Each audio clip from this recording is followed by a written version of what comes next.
మరి కాంగ్రెస్ ప్రభుత్వం వచ్చిన మొదట్లోనే చెప్పడం జరిగింది, ప్రజాపాలన, ప్రజల కోసం ఈ ప్రభుత్వం ఉంది అని చెప్పడం జరిగింది. అదే దృష్టితో ఈరోజు ముఖ్యమంత్రి రేవంత్ రెడ్డి గారు మరి ఈ కార్యక్రమం తీసుకోవడం జరిగింది. ఈ కార్యక్రమంలో మీరందరూ కూడా భాగస్వాములు కావాలి. ప్రజల మధ్యలో ఉంటూ ప్రభుత్వం ఇచ్చే పథకాలు అర్హులైన అందరికీ సమకూర్చే విధంగా మీరు కృషి చేయాలి. అలాగే మీకు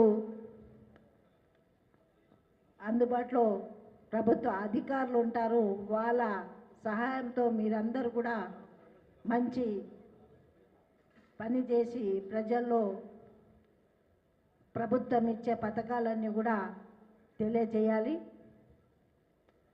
మరి ఊరు బాగుండాలన్నా, వార్డు బాగుండాలన్నా ముఖ్యంగా ఈసారి మహిళలు అధిక సంఖ్యలో గెలవడం జరిగింది.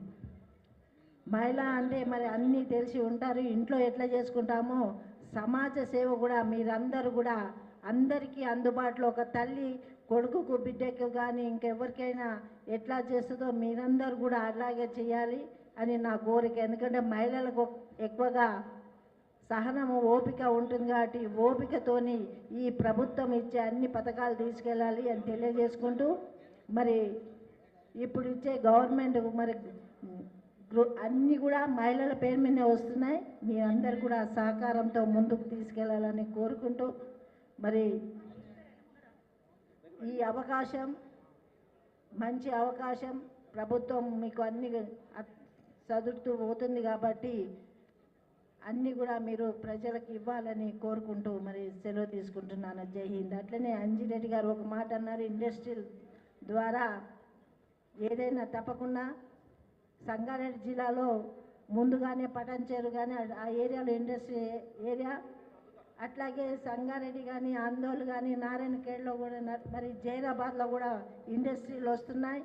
తప్పకుండా చదువు లేని వాళ్ళు, చదువున్న వాళ్ళు స్కిల్ డెవలప్మెంట్ ద్వారా వాళ్ళకి సర్టిఫై చేసి ఉద్యోగాలు తప్పకుండా ఉపాధి ఉద్యోగాలు కల్పించే వరకు మరి నేను కూడా మీతో సహకరిస్తా. మీకు ఏది ఉన్నా కానీ నాకు ఫోన్ చేయండి. మరి తప్పకుండా ప్రజల్లో మంచి చైతన్యం తీసుకొచ్చే విధంగా మీరందరూ కూడా ముందుకు రావాలి అని కోరుకుంటూ సెలవు తీసుకుంటున్నాను. జై హింద్.